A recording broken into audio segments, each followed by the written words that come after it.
also want to pay tribute to young people who are taking on leadership roles in different circumstances and very difficult circumstances, the young men and women serving on the front lines as healthcare workers.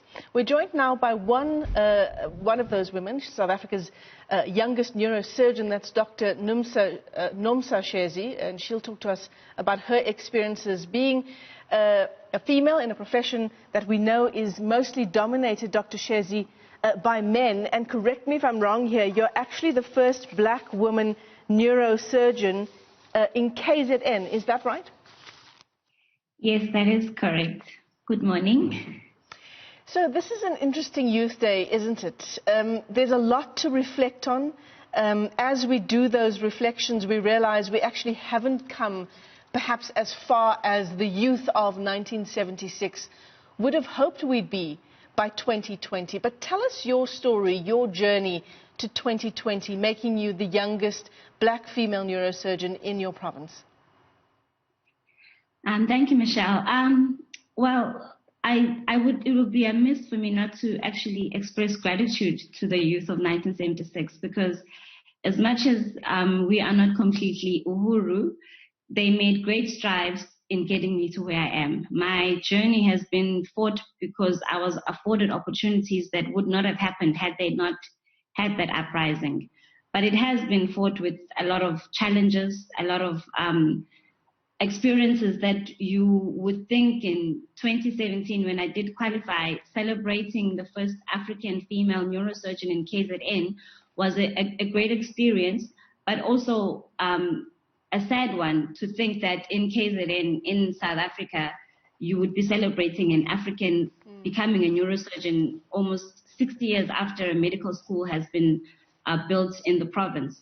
But all of that being considered, I appreciate the work that they've put in, but my life philosophy is that we have to continue fighting. So they made changes that were difficult.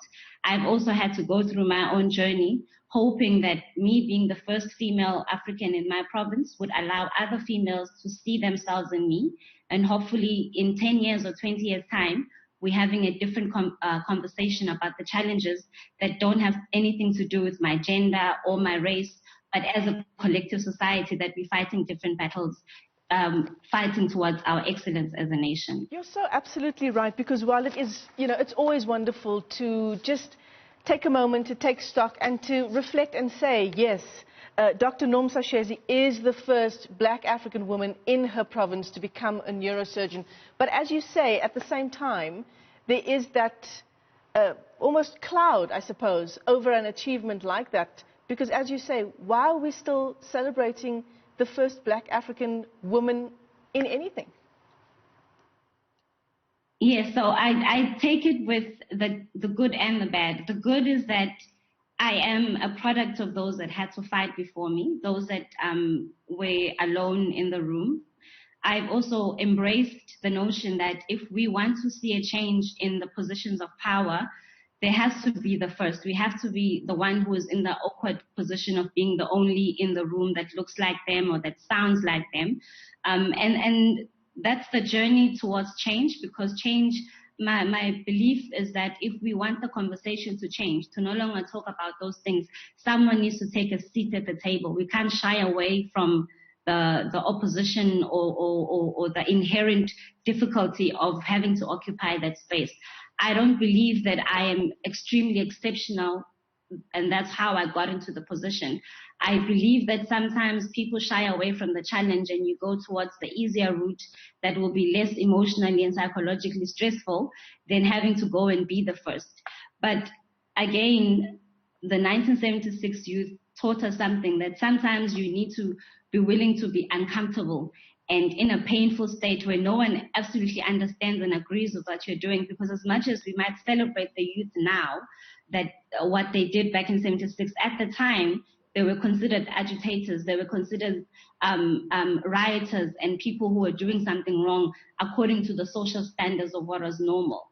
So even now, when we effect change, we mustn't expect that it's always going to be met with celebrations and clapping. Sometimes you need to be the only one who sees the excellence in you, who sees that change must happen until the rest of the world comes along. You know, so 30 years later, we look at the youth and we celebrate them. But at the time, no one was standing on the streets clapping for them. You know, it was a difficult time. And so even the change that the youth wants to see now, we cannot expect it to come without some sacrifice from our side, without some pain, without having to occupy the spaces and sometimes be the lone voice saying that change is necessary.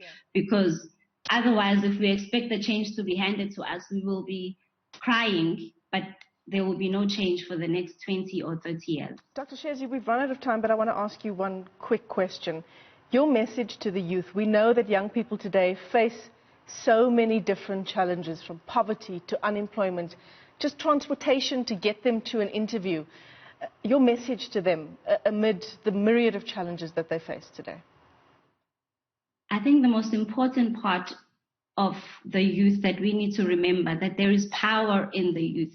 We managed to affect change when it was thought that apartheid and the system that had been set was entrenched and immovable. They had armies, they had systems that they'd put in, but we were able to affect change for our community. So the message I have for the young people is that do not consider yourself as powerless because the system seems so overwhelming.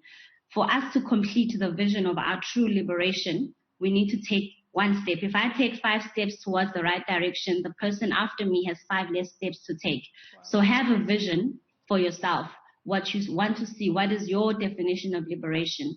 Know that your identity as a South African person, that you are excellence. You don't need anyone else to define your excellence. You are excellence. Your identity of yourself is not defined by your circumstances.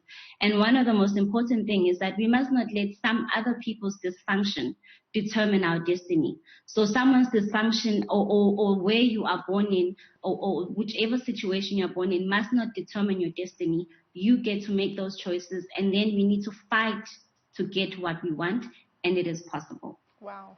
Beautiful, beautiful message there. Thank you so much for that. Dr. Nomsa Shezi is a neurosurgeon. She joins us now as we continue to unpack and reflect on the challenges facing the youth.